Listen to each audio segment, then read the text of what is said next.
Hello all, कैसे हो सब लोग? Safe and sound. Very nice. जब तक मैं आप लोगों का सेफ एंड साउंड नहीं सुन लेता तब तक मुझे शांति नहीं होती। सारे मेरे बच्चे सेफ एंड साउंड होने चाहिए। Hello hello all.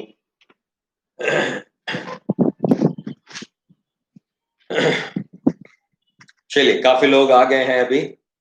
शुरू कर देते हैं। मैंने आज लिंक जल्दी ही भेज दिया कि आपको कनेक्ट करने में थोड़ा 4-5 मिनट का टाइम जो लगता है वो हमारे लेक्चर में से कट ना हो जाए। ठीक है, चलिए तो शुरू करते हैं केमिकल बॉन्डिंग का एक और नया चैप्टर या नया यूनिट या नया टॉपिक। देखिए, कल हमने बहुत बढ़िया तरह से आपको बताया था कि अगर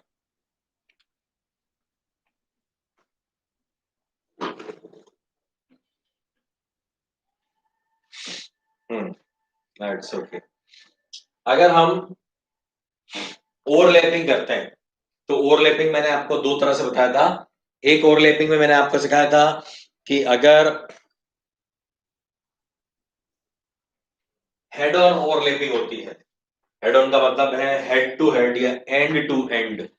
एंड टू एंड मैंने सिखाया था ना, टकले से टकला जब टकराता है तब जो बनता है वो क्या होता है, सिग्मा बॉन्ड का फॉर्मेशन होता है। That is known as coaxial coaxial overlapping which is more in extent. ज्यादा अमाउंट में, ज्यादा प्रमाण में वो जो है वो क्या होता है, एक दूसरे के साथ ओवरलैपिंग होती है। जैसे कि शेक हैंड करते हैं तो शेक हैंड जो है वो ज्यादा अच्छी तरह से हो सकता है ना। So that coaxial overlapping can form sigma bond.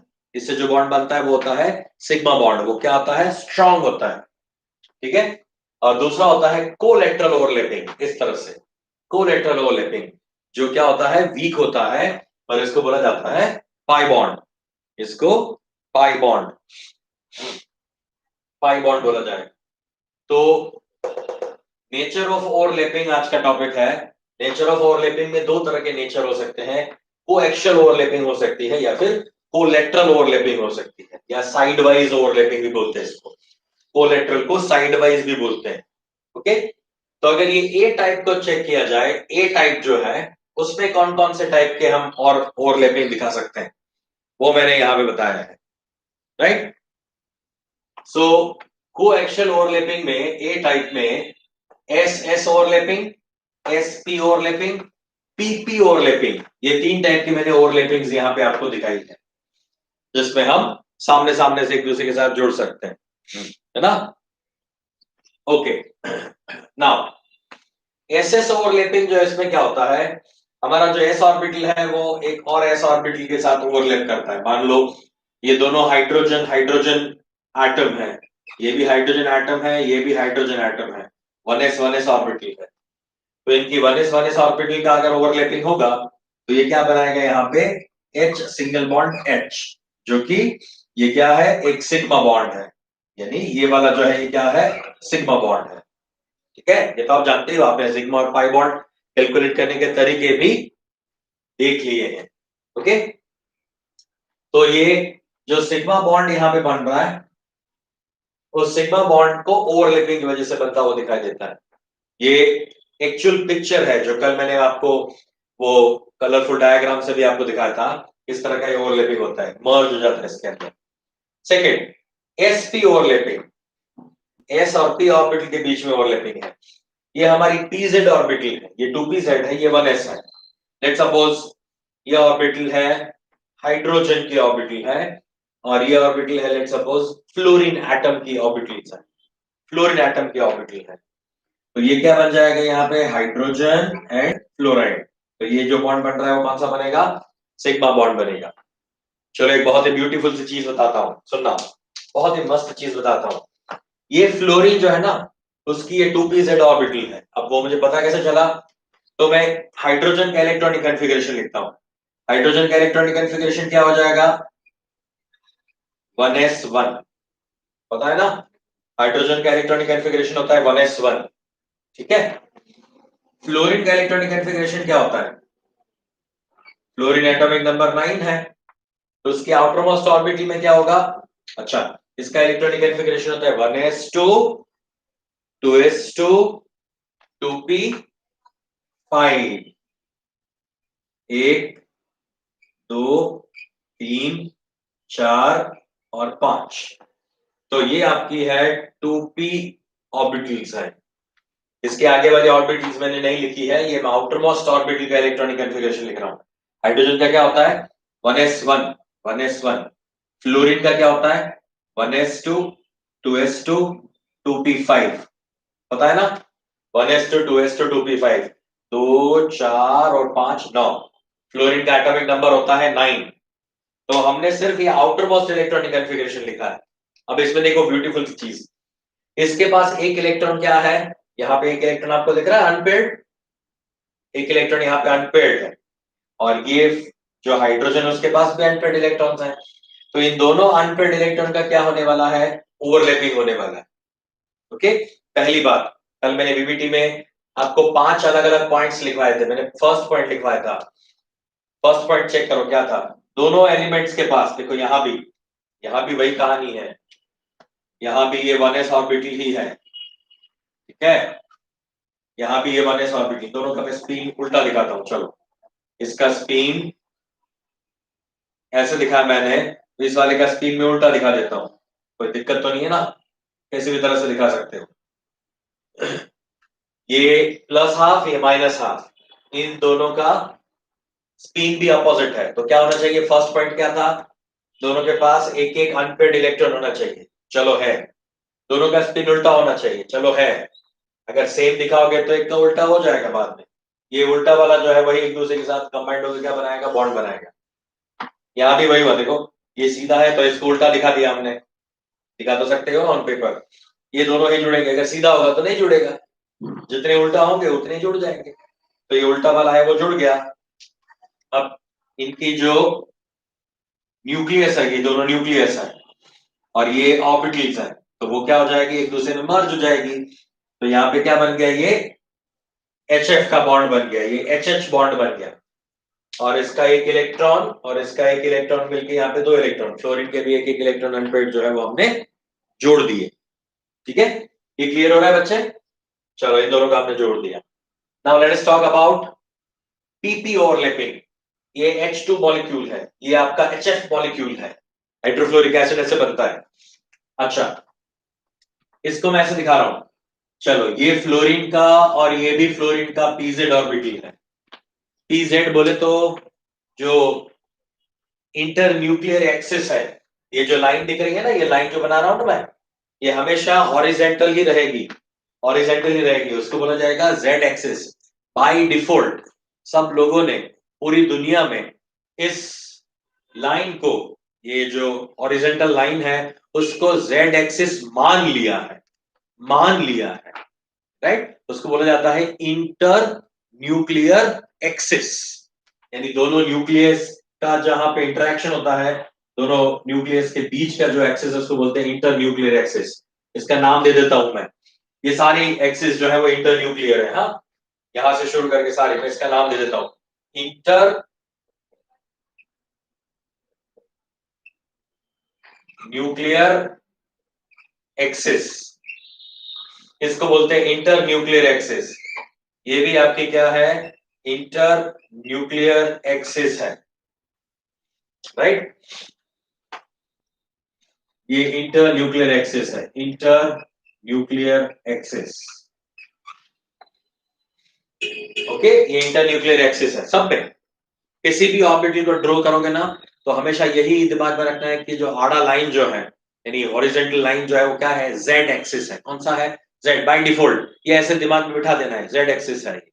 अगर नहीं दिया है तो जेड ही मान लो, अगर दिया है, चलो कई जगह पे आपको क्वेश्चन पूछने के लिए बोलेंगे कि मान लो कि इंटर न्यूक्लियर एक्सिस जो है वो क्या है? एक्स है, एक्स। तो इसको क्या बोलोगे? पीएक्स बोलोगे। इसको क्या बोलोगे? पीएक्स बोलोगे। यहाँ पे मैंने पीजेड पीजेड लिखा है ना, पीजेड पीजेड, इसको भी पीजेड लिखा है। तो अगर इंटरन्यूक्लियर एक्सिस एक्स होगी तो वो पीएक्स लिखा जाएगा, उससे हमें कोई फर्क नहीं पड़ने वाला, कहानी तो यही रहेगी। मगर इसको हम पी एक्स बोल देंगे, पी जेड बोल देंगे, पी वाई बोल देंगे, आपकी मर्जी, जो भी बोल। अगर बाय डिफॉल्ट कुछ नहीं दिया है तो उसको ले लिया जाएगा Z। ठीक है, तो 2pz और ये भी 2pz। अब 2pz का ये दोनों एंड को हम जोड़ रहे हैं, यानी ये दोनों 2pz एक्सिस का एंड हम जोड़ रहे हैं ऐसे, राइट, टकले से टकला टकराएगा, तो ये बन जाएगा आपका सिग्मा बॉन्ड। तो वापस ये बनाता है यहाँ पे सिग्मा बॉन्ड, और ये है क्या, फ्लोरीन और फ्लोरीन की ऑर्बिटल जुड़ने के बाद बनने वाला F2 मॉलिक्यूल है। अब इसमें भी देख सकते हो ना, इसमें भी जैसे ये फ्लोरीन के लिए लास्ट में एक इलेक्ट्रॉन खाली बचा है, यानी जो एम्प्टी ऑर्बिटल है, उसी एम्प्टी ऑर्बिटल का यहां भी हम ऐसे ही रिप्रेजेंटेशन कर सकते हैं कि ये तो पेयर्ड है, ये भी पेयरिंग है, यहां पे अनपेयर्ड इलेक्ट्रॉन है, ये पेयर्ड इलेक्ट्रॉन है, यहां भी पेयर्ड इलेक्ट्रॉन है, और ये वाला इलेक्ट्रॉन आपका अनपेयर्ड है। इसको आप ऐसे उल्टा लिखोगे तो भी चलेगा, नहीं लिखोगे तो भी चलेगा। कई बुक्स ऐसे लिखती है, एक ऊपर एक नीचे, जबकि कई बुक्स में ये दोनों ऊपर ऊपर है, दोनों नीचे नीचे दिखाई देते हैं। उससे कोई ये फर्क नहीं पड़ता कि वो कनेक्ट नहीं होंगे होंगे ऐसा कुछ, ऐसा कोई ज्यादा टेंशन वाला नहीं। मगर आपको इतना याद रखना है कि ओरिजिनली जब ये कनेक्ट होते हैं या इनके बीच में बॉन्ड फॉर्मेशन होता है, तब क्या होता है, सेकेंड पॉइंट ध्यान में रखना है, दोनों का इलेक्ट्रॉन का स्पिन क्या होना चाहिए, अपोजिट होना चाहिए। ठीक है, ये याद रखना है आपको। क्लियर हो गया। बाद में मैंने बताया था strength of overlapping. Strength of overlapping किसके ऊपर डिपेंड करता है, स्ट्रेंथ ऑफ ओवरलैपिंग जितना ज्यादा एक्सटेंट ऑफ ओवरलैपिंग होगा उस पर डिपेंड करता है। तो वो एक्शन में हमेशा मोर एक्सटेंट ऑफ ओवरलैपिंग होगा, मतलब यहां यहां यहां जो है वो ओवरलैपिंग ज्यादा अच्छे प्रमाण से होगा, अच्छे अमाउंट में होगा, मोर एक्सटेंट से होगा, तो सिग्मा बॉन्ड बनेगा। अगर कोलेटरल है तो वहां पे लेस एक्सटेंट पे होता है, तो वो बॉन्ड क्या होता है, वीक होता है। ठीक है, ओके। अब मुझे ये चेक करना है कि कोलेटरल ओवरलैपिंग कहां कहां पे हो सकती है।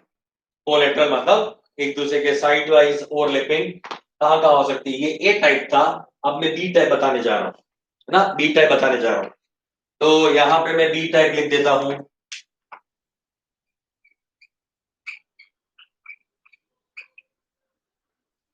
बी टाइप पहला, इसमें देखते हैं हम S S overlapping.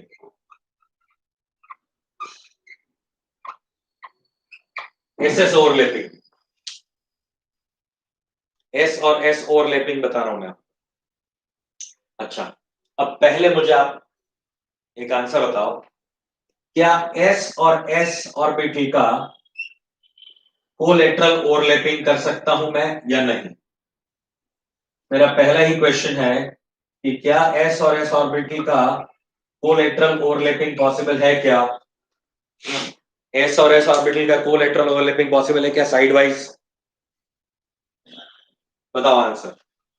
S S orbital का साइड वाइज ओवरलैपिंग पॉसिबल है क्या बेटा, टेल मी।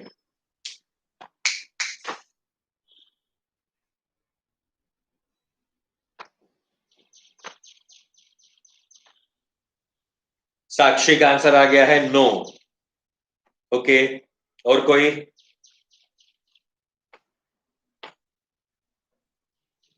हाँ, इसको मैं भी रखता हूं, चलो बाद में आप लिख लेना।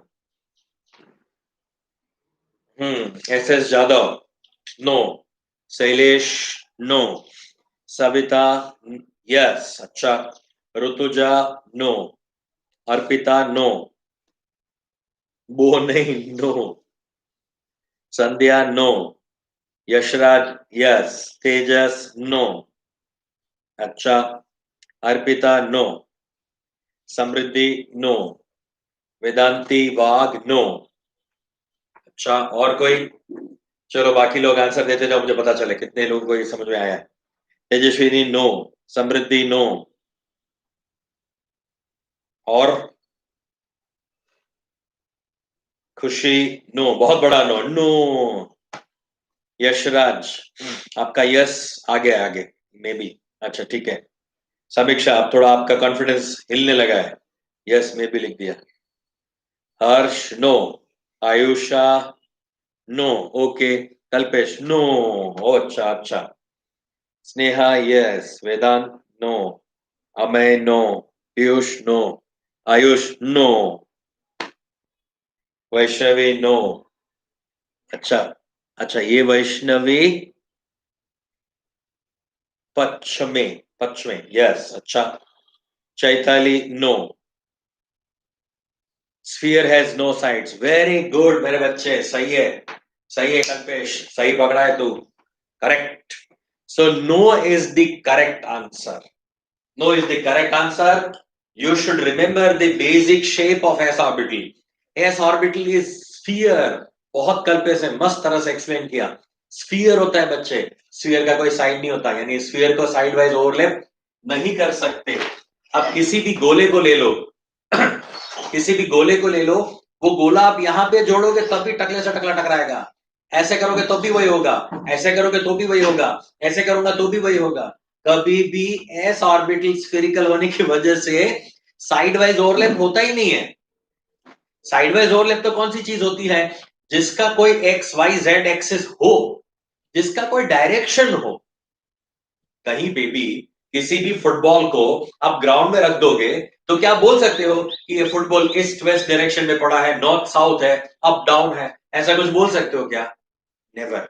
हम ये नहीं बोल सकते कि फुटबॉल कौन से डायरेक्शन में पड़ा हुआ है। हाँ, क्रिकेट का बैट रख दिया, क्रिकेट का बैट रख दिया तो बोल सकते हो हाँ ये नॉर्थ साउथ है, ये ईस्ट वेस्ट डायरेक्शन में है, ये अप डाउन है, क्योंकि वो क्या है बेटा, डायरेक्शनल है। वो चीज डायरेक्शनल है, तो जो चीज डायरेक्शनल होती है उसी को मैं क्या कर सकता हूं, साइड वाइज ओवरलैप कर सकता हूं, उसी का मैं साइड वाइज ओवरलैपिंग कर सकता हूं। So the S orbital does not overlap side wise, possible ही नहीं है, पॉसिबल ही नहीं है, क्योंकि ये तो स्फेरिकल है बच्चे, स्फीयर के लिए ये नहीं हो सकता।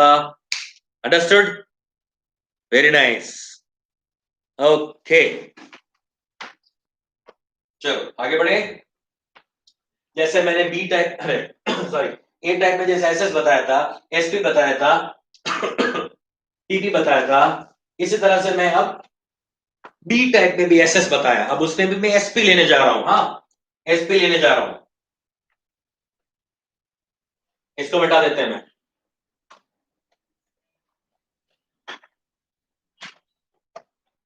अरे मिट जा,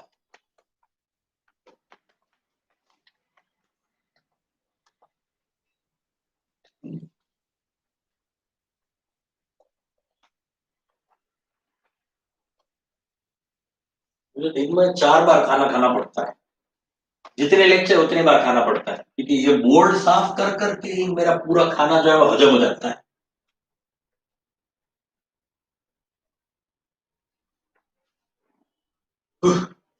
चलिए, इसको भी मिटा देता हूँ यार, इतनी मेहनत करी तो इसको भी मिटा दूं। बाद में इसको,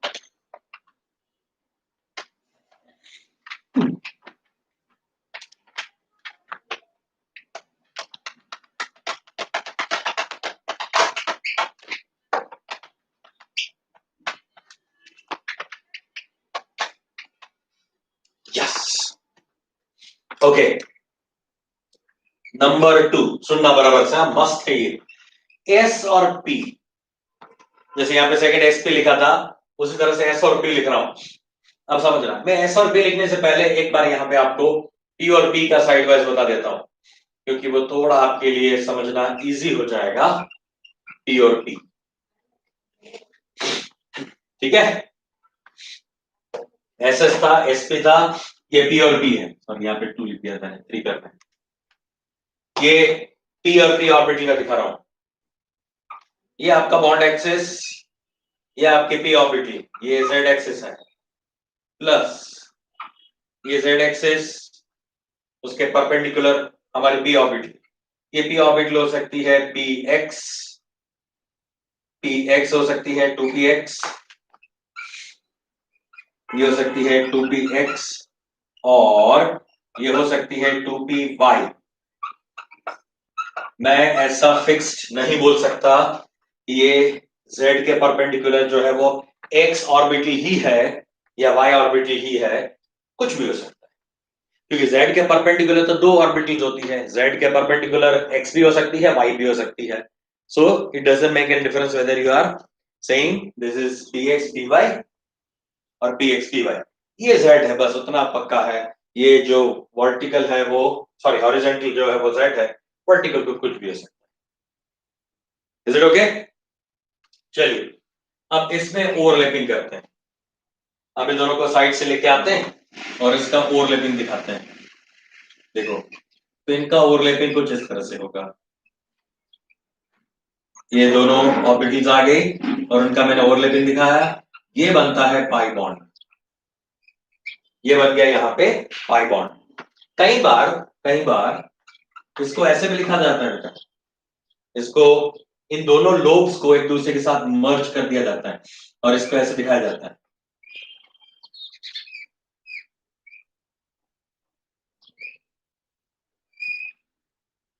ऐसे दिखाया जाता है।